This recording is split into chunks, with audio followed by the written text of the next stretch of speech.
د تولیدي فابریکو مسؤلین له هیوادوالو غواړي چې د خپل هیواد له تولیداتو ګټه واخلي ترڅو د هیواد اقتصاد پیاوړی شي. دا چې موږ جوړو دا د بروج او د جمپ او د شازن مواد د ایرانی او د عربستان مواد چې کوم دی هغې نه تولیدیږي او د دې پیپ موږ 50 کاله ضمانت ورکو د ابرسانۍ دپاره تولیدوو.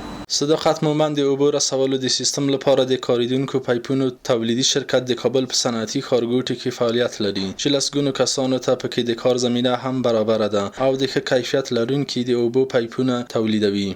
دا د واړه څیزونه د نیم انچه نه تر 4 انچې پورې موږ تولیدات لرو چې نیمه انچه تر 400 متره پورې بنډل هم تاویږي، 200 4 انچه 100 متره 2 انچه تر 1.5 200 پورې مختلف څیزونه دي.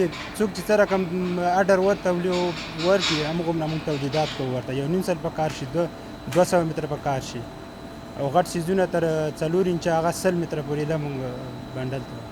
داسې پیپ موږ جوړو لکه وایي چین نه موږ افغانستان ته پیپ راوړی دی خو د هغې نه زموږ کیفیت پورته دی.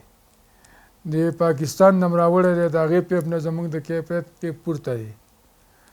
نو د ایران نه م راوړی دی او داسې په کمو وختو کې تاجکستان او ازبکستان ته به موږ د دې ځنه پیپ صادروو. هر ځوان باید چې د خپل وطن دپاره کار وکړه، هغه کو په هرې سویې کې کو ډاکټر یي کو انجینر یي کو زه یو هم خاص کاریګر یم خو زه باید چې د افغانستان دپاره کار وکړم. هغه هره وظیفه څوک لري کې زه دغه مشکل نه لرم چې په هره دنده کې کار کوي خو چې افغانستان دپاره کار وشي. صنعتکاران او سوداګر په هیواد کې د ډاډمن امنیت نه خوښي څرګندوي، وایي چې د پخوا په پرتله تولیدات زیات شوي دي.